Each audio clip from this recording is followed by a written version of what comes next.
to a brand new episode of Virtual Coffee.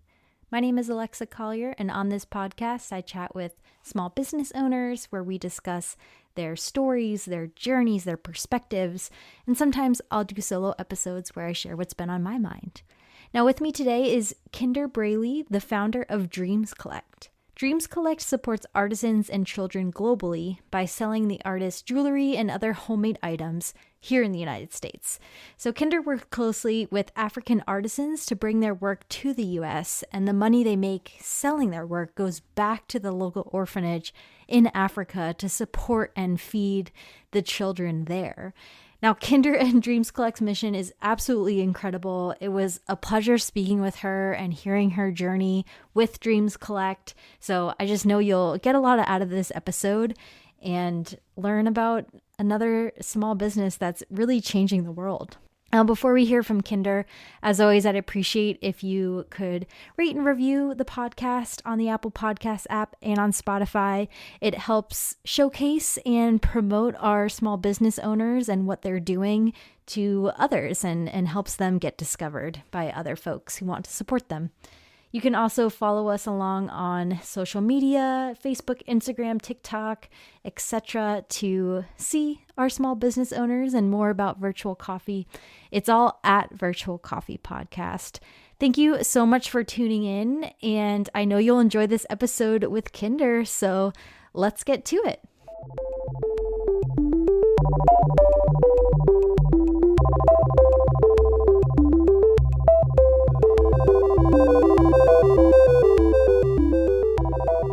Welcome, Kinder. Thank you so much for being on Virtual Coffee today.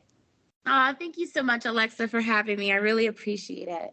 Yeah, looking forward to our conversation as I always am with my episodes. But to jump in, I would love for you to give our audience just an overview of who you are and your business, Dreams Collect. Yeah. So Dreams Collect came to me. The vision sparked back in 2019 when I was on a missions trip. We went to Uganda and then both Rwanda as well. And with Design for Joy, which is also a nonprofit working with survivors coming out of human trafficking. So it was a really great opportunity to go. And honestly, it was all God that it was even able to happen in my life at the time. And, you know, I've always loved everything fashion and beauty and accessories. And even more than that, my passion has always been just for people in general. So a missions trip is something I'd always longed to do. And then, you know, God opened the opportunity up. He paved the way and we went. And I can honestly say it really just changed my life forever. And I fell in love with the culture there. I fell in love with the children there. You know, they have the least of anyone I have ever seen, yet they have some of the most joy and biggest faith I've ever seen also. I just recommend to anybody who, if you ever get an opportunity to go, you should definitely take that trip because it'll stick with you forever and it'll probably change you forever as well. I always appreciate when folks are able to combine not only a business idea, but also some other passion or aspect of their life. For you, it's your faith.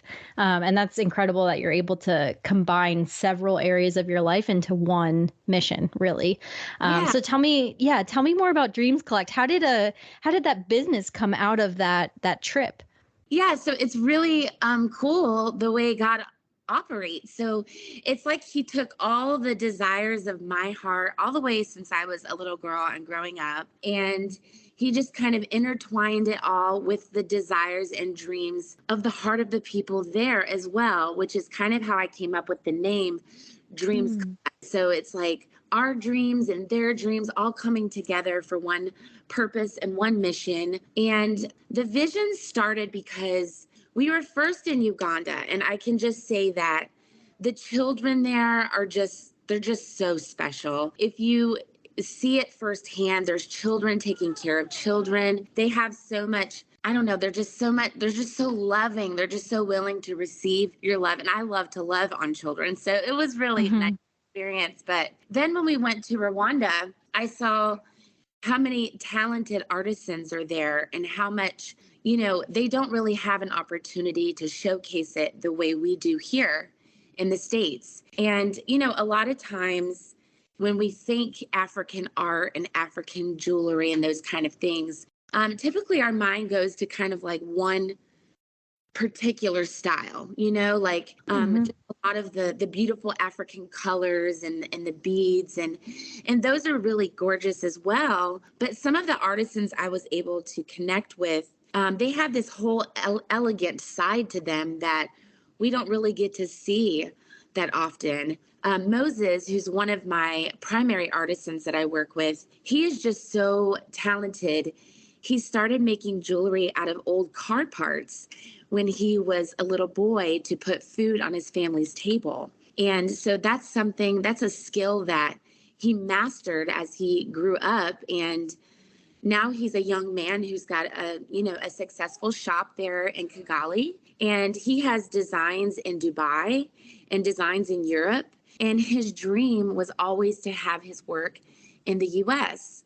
And so Dreams Collect, we were able to pave the way and make that happen. And to be honest, it wasn't hard to do because I fell in love with his jewelry. When I was there at first, I was just a shopper. And I Mhm. was like, I'm just an earring head anyway. I love jewelry. And so like buying everything, I'm like, oh my gosh, this is amazing. Like your stuff should really get out there more. And little did I know that God was up to something, behind the scenes.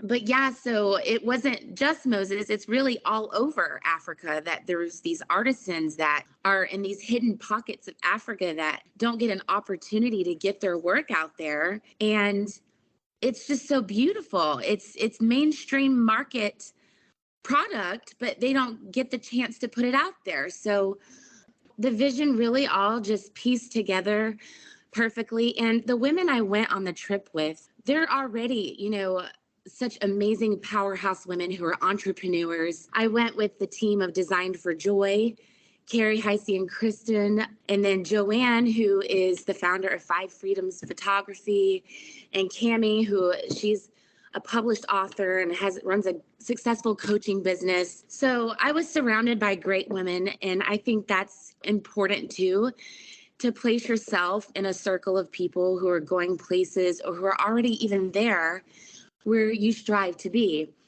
And so when I was sharing with them, the vision that God was doing in me, at the time, I still felt a little bit inadequate because I wasn't super familiar with the fair trade world and how it ran and all of that. But God had other things in mind. And so through the process of it all, it really was me growing as a person with this vision growing as well. And then stepping into those shoes that I desired to be all along.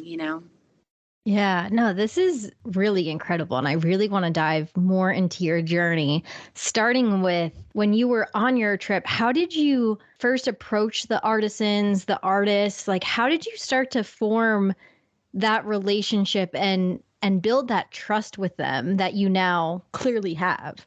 Yeah, absolutely. Because you do have to be careful when Mhm. you're working with people in other countries. And, I was blessed to have been able to meet some of the artisans firsthand.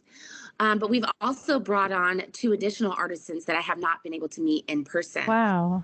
So definitely to build that trust is important, but it also takes a step of faith too, like for example, with Moses, it was just a great relationship from the beginning and we've just really bonded. Like he has such a heart not just for his work, but for the mission that we're doing at Dreams Collect for the orphanage and for the orphans and what we're trying to do there. So I think that for them, they have to create this work to survive.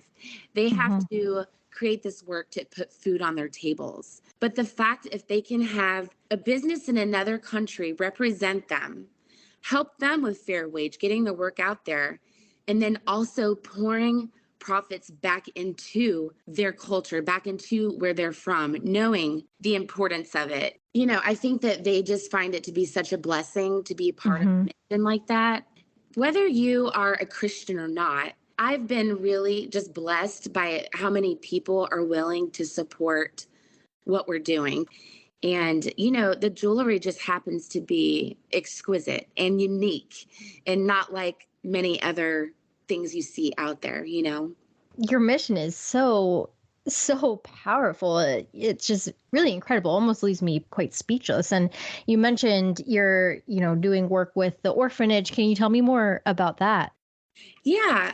So the orphanage that we are partnering with right now, and we have helped several orphanages, but we're still small and growing. Hmm. So I'm not able to support as many as I would like, and I'm not able Sure.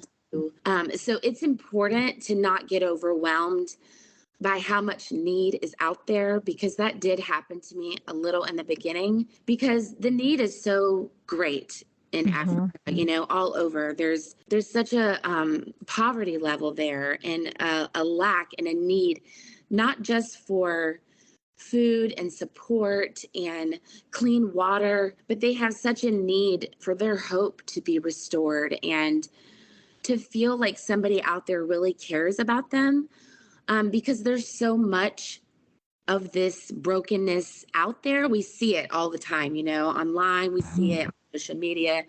We're always seeing it. So I feel like it's easy to almost go numb to it. Yeah. It's easy to just almost turn a blind eye to it and just get caught up in our own world and what we have going on. And that's normal, because we're human, we've got busy lives and families to take care of. But for me, it was just really on my heart to make these people feel like somebody cares, somebody's listening to their story, and somebody is seeing them, which is how God operates. And I feel like it's our job as Christians sometimes to show the love of God tangibly to people, to restore their faith in Him too.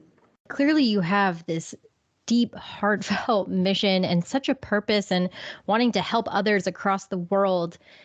Logistically, how are you able to gather their jewelry and their art and their products and distribute them? Like, do you get shipments from them? Are you constantly going back and forth to Africa? Like, how does that all work logistically? How do you make that possible?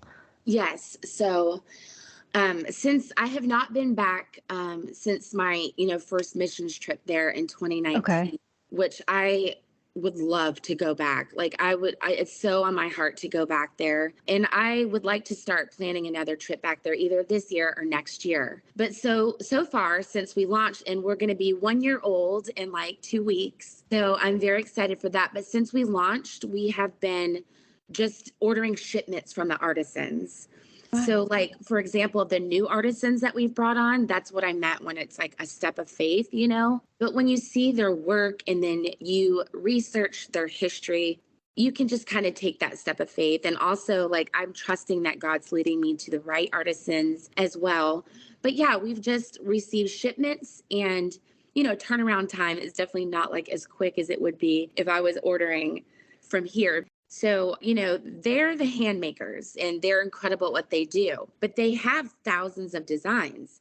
So, where I come in is I'm trying to select the designs and pieces that will stand out or do well in our market here. That way, because it's better for everybody that way. So, we've been doing shipments, and we would like to expand at some point, but right now we're just primarily focusing on the jewelry. Like, we've done a bag collection from local artisans who support like Design for Joy, the human trafficking. And so occasionally, like around holidays, we'll do something like that and then still pour the profits back into the orphanage. But I've decided to definitely just focus on my artisans that I work with and building out from there. It's a really, really neat idea because you're almost acting as almost like Etsy for them, but clearly without a lot of the, I don't know what even you'd call it, like the back end stuff that Etsy has. And, Right. it's easy to work with Etsy, but not that easy, right? They're a company in and of itself who needs to make a profit. So you're like acting as this personalized storefront distributor for these folks who wouldn't have this opportunity otherwise. I just find that really incredible. Like, what a neat idea to do that and to Yeah, give them an thank you. opportunity.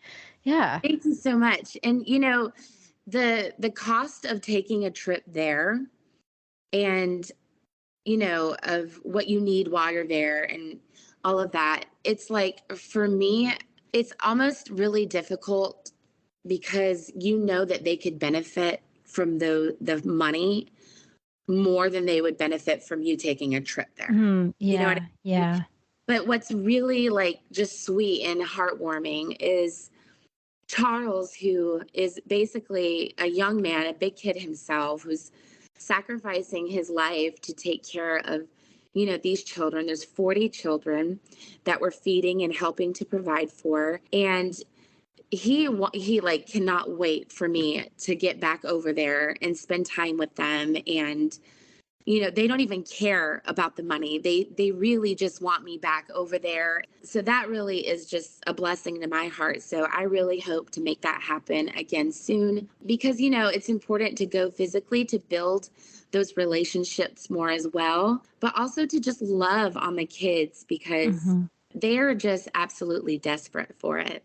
No, I can't even imagine. And the relationships and bonds you're forming, to your point, are just as important, if not more important, than the money that you're able to provide for them. And yeah, that's just, I keep saying incredible. It just really is just quite fascinating what you've built here.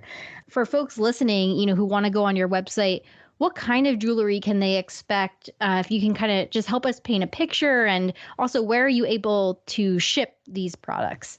Yeah, so we are shipping right now just in the US, anywhere in Okay. the US. I just had an order go out to Puerto Rico last week. Nice. And so most of the jewelry right now is all made from either cow horn, the cow bone, or pure brass. So brass is one of the most durable metals, but also one of the most flexible to shape and mold and build into what you would like. And so they do, a lot of welding with their pieces. And you can go on the gallery page on our website as well to look at some of the process of how they make the jewelry. Yeah, so right now it's all just pure brass, the cow horn and the cow bone. And, I've really been turned on to brass a lot since starting this because number one, it's great if you have sensitive skin or sensitive ears. Number two, you're not paying like pure gold prices. You're paying more of like a gold plated price, but with a nice like polish and shine, it will still last forever. And so it's kind of really neat. You can really hold on to the pieces as long as you like if you take care of them. And, they have a beautiful finish. Some of them are more rustic finish, some of them that more shiny gold type of finish. And so we really love that. One of our artisans has been working on a pure sterling silver collection, and it's actually quite beautiful. So that's not something we've brought on yet, but that's something that we are planning to do in the future, just to give a little bit more option to people out there. And, our designs are really like, you've got some really funky, trendy pieces, some statement bold pieces, and then you've also got some really elegant, smaller pieces as well. And I'm trying to do that so that we can have a broader market, that there's something for everyone, because our mission is really the main goal in all of this. But yeah, we're really excited about that sterling silver collection soon as well. Dreamscollect.co. Yeah, you can browse around on there. There's the About page. I have a blog on there as well that is strictly just a ministry blog about, your faith. So one of my greatest passions is to stir up people's faith and encourage them on their journey with the Lord as well. I encourage everyone to look at the pieces on your website. They really are unique and beautiful, but also very wearable. They're not like so unique that you can only wear them with one outfit or for Right. one specific event. Like they do look very, very wearable. Yeah, they Yeah. really are. And they're very lightweight too, which is a lot of people prefer lighter weight jewelry. And even some of the funner, bigger pieces are actually still very lightweight. But then there's some of our smaller that are just light as a feather and dainty and cute. I've got a few that are my top favorites that, I wear all the time. So that's excellent. Yeah, they really are all beautiful. And when shopping these pieces, how much of the money and proceeds goes back to Africa and that orphanage? Are you able to speak to that? Yeah, absolutely. So we've basically been functioning and working as a nonprofit. I'm not Okay. registered as a nonprofit yet. I am in the process of that journey, and it's a much longer process than I Mm. imagined. Yeah. But I've decided that that's a great direction for us to go in because there's a lot of benefits for everyone being a nonprofit as well. And that's how we're functioning right now. So we Okay. take a portion of the proceeds to pay the artisans and replenish inventory. And then anything else other than that, other than like supporting the cost of website and those things, outside of that, it's all going to the orphanage. Wow, okay. That's incredible. That's awesome. Yeah, it makes sense, the nonprofit route. And for you personally, as the business owner, as the lead of this project and mission, how much of this is new to you? Have you run your own businesses before? Is this something that you perhaps went to school for, or is this all new? Are you learning along the way? Like, what has your personal journey been like, learning the ins and outs of running a nonprofit? Oh my gosh, girl. I have learned so much along the way.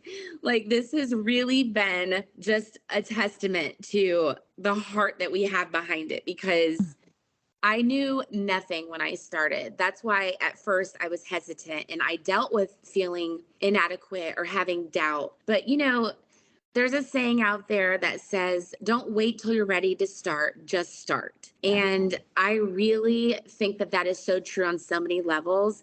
If you have, all you need is a great why. If you have a why and like your passion is so strong, no matter what direction it is, then you have what you need.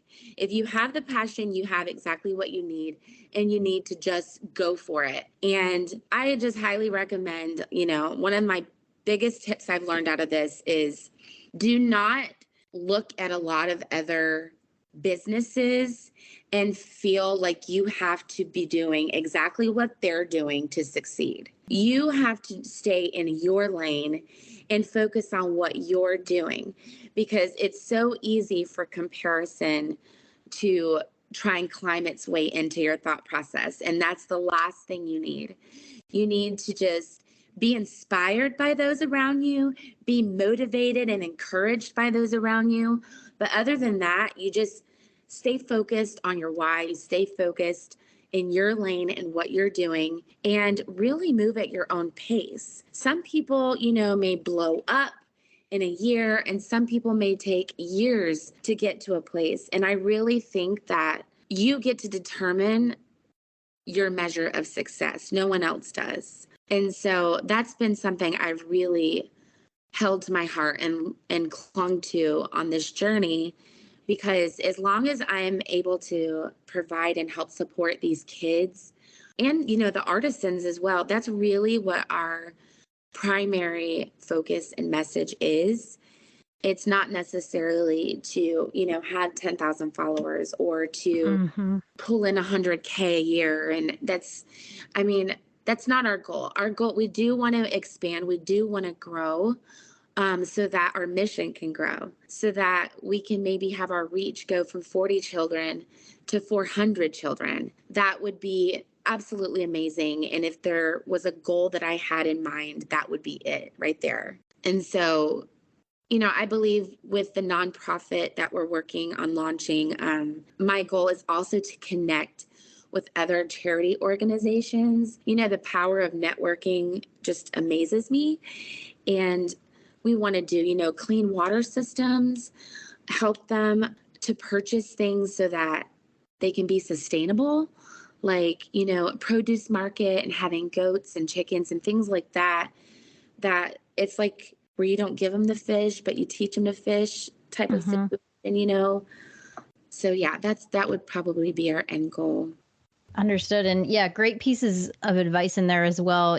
That comparison is the thief of joy, and that doesn't really matter what others are doing. You can get inspiration and advice from others, but staying on your path, your why, is going to lead you to your success. And understanding in that, what your why is, to your point, you can define what success means to you. I think that's very, very important. And we have heard that from others on this podcast as well. Clearly a very important theme really to anyone, whether you're running your own business, have a corporate job, don't have a job, right? It's just understanding your why and what you want to do and what impact you want to make and what that looks like to you. Absolutely. Yeah. Is Dreams Collect full time for you? Is that your main focus? Are you balancing this with another job? Just curious where you're at with it. So I will say being a mom of a 5-year-old and 15-year-old keeps Okay. me Yes. But I really love that my children see what I'm doing with Dreams Collect as well. I really love that, like, my 5-year-old will even tell like people about our mission sometimes. Yeah. Because he's very shy around new people, but he came to one of my pop-up markets once and he's like, Mom's helping feed the kids, like he's just Yeah. like, they are going to grow up knowing that, Mom gave of herself to help someone else, and like, we're in the process of paying debt off and buying a home this year. So it's not like we have arrived and feel like we have all this just extra flow of being able to give. God doesn't say, give once you have it all. I just think it's important that we know that we give with what we have already and He'll bless you for it. And we're seeing the fruits of that. We've been so blessed this year, our family, my husband and his career. And my little one goes to Montessori preschool, and his teacher is just so in love with our mission that she refuses to take payment from us. Oh, wow. For his Montessori preschool. So it's like all these little blessings that have just added up along the way. And other than being a mom, I will say Dreams Collect, it started off as, like kind of a part-time thing, but I've realized it's become, much more time consuming the more I dive into it. So I don't know if I would call it full time, but I'm definitely getting close to that. Yeah. No, it definitely sounds like it. I mean, it is besides your job as being a mom, like Dreams Collect is your main focus, and one could call it your main job, right? Which I just think is incredible when you're able to take your dream, your business, and have it be your main focus so you can really go heads down on it and make the most impact through it. I just love when people are able to do that. I know for some folks it's just not possible, and that's also totally okay. And you can definitely still be successful that way. But Yeah. really, just congratulations on being able to focus on it and really see this dream, this mission, this vision come true. Yeah, thank you so much. Yeah, I'm also a writer. That's probably my Oh, wow. biggest passion of all is writing. And probably my greatest passion, but also the most underutilized. Mm-hmm. So that's something that I've just recently joined a writers community and I'm very excited about it. I have a book that I've started, so hopefully this community will be the encouragement I need to get the book completed. And then a Bible study that I've started writing on, it's called Life is Ministry. And it's really, there's so many women that I talk to that are just so hungry for the Lord and they want to be used so bad by God, but they are stay-at-home moms or they work part-time that's not related at all to ministry or church. And it's really just an encouragement to people that have such a deep love for God and kingdom work that we remember that life is ministry, that we can be led by the Holy Spirit on a day-to-day basis and show people the love of God anywhere we are, in our neighbors, our neighborhoods, in the store, at work, wherever you are. Yeah, and just creating this community that's just supports others, right? No matter where you are in the world, no matter what your life circumstances are, you're just supporting others of this world, and I think that's really inspiring. Yeah, thank you so much. Yeah, of course, of course. And you mentioned where bits and pieces of where you're hoping to take Dreams Collect. Any other milestones, goals, where you see this nonprofit going that you want to share? Yeah, I really think that it's okay if things transform a little bit from the time and effort. through the journey, you know, and that's actually what growth looks like, right? It's, you know, we're not supposed to stay and look the same as we did years ago or a year ago. And that's the same for our businesses, to kind of reshape and take on whether it's new form or just transform a little bit along the way. And, you know, Dreams Collect has been my primary focus. I do feel like God is shifting things a little bit, and I'm always going to focus on Dreams Collect because that's been our door opener, and that's been a big part of what launched everything else that I feel God putting on my heart to do. But really, it's a ministry to me. It's not just, you know, a jewelry business. And I've been very clear about that, you know, on my social media page and all of that. Like, if talking about God a little bit scares you off, you may not want to follow me. Sure, sure. Yeah. But we love everybody, and we're accepting of everybody, no matter who. Hmm. So I think my book and writing that and the studies, and I'm also wanting to launch a podcast this year. Nice. Yeah, so it's just kind of taking on a bit of a new form, but Dreams Collect's always going to be a part of the grand picture, you know? Yeah, definitely. And, you know, to your earlier point in the beginning of this episode, staying true to your why, as long as you stay true to your why, the how and the what can evolve and transform and be different, right? Whether it's Dreams Collect, a podcast, a book, but your why is still the same. So it almost, that just the how and the why can transform, right? It can be different things, Yeah, as long as it's fulfilling your why and your mission. yeah, absolutely. That's wonderful.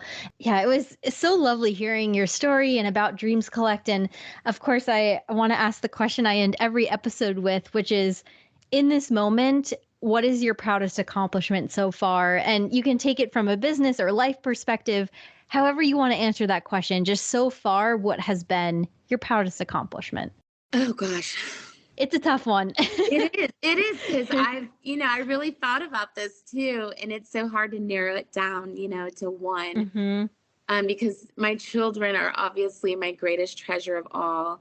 I think that the opportunity for my children to see mom step into the shoes that I feel like God's created for me and called me into, I think is one of my greatest accomplishments, because that includes feeding 40 children since April of 2021.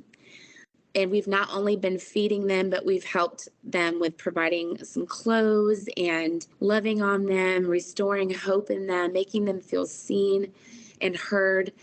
But also the artisans, that is inclusive of everything. But for me as a person, I let fear really stop me for so long from doing things, feeling just unworthy or inadequate, you know, because I've struggled my whole life with focus and learning issues. And so what I will say is that if I can do it, I really believe anybody can. And the habits that are important, I think, is to start off in prayer, because my strength and my focus and my energy are always just so much better if I start the day in prayer. And to also, like we said before, to focus on our why, and to always try and remember to put our family first. And so my greatest accomplishment is really, I think, my children seeing our mission and seeing mom step into this confident place out of fear and into the calling on my life, and pushing past the learning and focusing issues, pushing past and being persistent to grow and determined to do something and consistent in it. Yeah, definitely all incredible accomplishments. And I know you'll continue to succeed in your why and fulfilling your mission. And again, thank you so much for coming on and sharing your very empowering, very inspiring story for others. And before we hop off here, Kinder, where can people find you and Dreams Collect? Shout out your website again, social medias, anything you want to shout out, and where people can connect with you. Yeah, absolutely. So our website is dreamscollect.co. It's .co. And we're on Instagram at dreamscollect_. _. And yeah, we're always wanting new friends and to connect with new people. So we really appreciate all the support. And I really appreciate you, Alexa, for this opportunity. I really thank you so much. Of course, yeah. Thank you so much for coming on Virtual Coffee. And please, everyone, check out Kinder and Dreams Collect and what she's doing for the people of our world. Thank you so much for coming on. Yeah, thank you so much.